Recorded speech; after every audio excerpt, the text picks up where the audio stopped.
Hey guys, welcome to the 40-second C programming tutorial, and in this tutorial we're going to be looking at putting our code in a separate file, and doing so will just make your projects a lot more organized, so I highly suggest that you do this whenever working on a large project. Alright, so the first thing that we need to do is just create a header file, and this header file is where we're just going to put all the prototypes for all of our functions, or if you needed to create some struct or union, you'd want to put that in the header file as well. Alright, so in order to create the header file, just go up to File, New, and then go down to File. And then go ahead and select C/C++ header. Go ahead and click Go. Go ahead and click Next. And then go ahead and browse the location that you want to put your header file. And I suggest that you just put it in your project folder, so that's where I'm going to put it. And I'm going to go ahead and name this file My File. Alright, then I'm just going to go ahead and click Save. And select all right here and click finish. Alright, so let me just go ahead and explain what this code does right here. Alright, so let me just go ahead and explain all this code right here.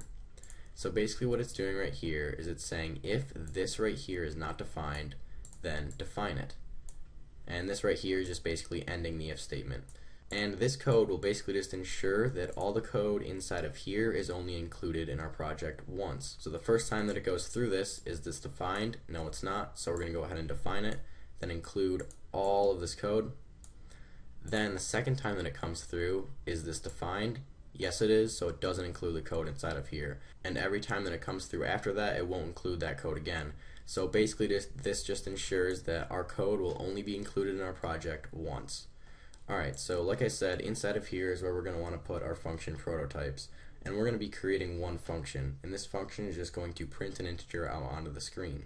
So its return type is going to be void, and we're just going to call this function print int, and then this function is going to take one parameter, and that's just the integer that will be printed out onto the screen.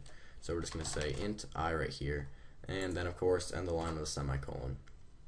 Alright, so now that we have all of our function prototypes created, we now need to create a code file, and that code file is where we're going to want to put all of our functions. So we're just going to go up here and go to File, New, Empty File, go ahead and click Yes to this, and then again you just need to name your code file. I'm going to go ahead and call it My File, and you're going to want to call your header file and your code file the exact same name, so I just named them both My File. And anytime that you see a file with a .c extension, that basically just means that it was coded in C, not C++. Alright, so then once you've got your file name all set, just go ahead and click Save, go ahead and click OK, and there you go. So now all that we need to do is basically just create that print int function. So I'm just going to go back to my header file and copy this function prototype right here and paste it so I just don't have to rewrite it.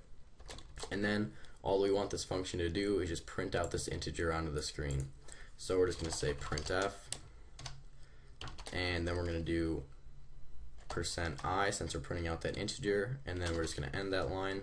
And we just want to replace this %i with a number that the user passes through as a parameter. So we're just going to put I right there since that's the name of our integer parameter.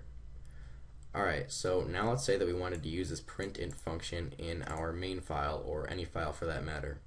The first thing that you're going to want to do is just up here write #include, and then inside of quotes just go ahead and put the name of your header file.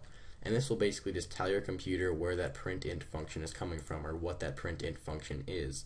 Because if we didn't put it, then it would have no idea what that printInt function actually is. Alright, so now we can go ahead and call our printInt function with no problems. So we can just say printInt, and then we're just going to go ahead and have it print out onto the screen the number 5. And when we run this, we should just get 5 out onto the screen. Yep, perfect.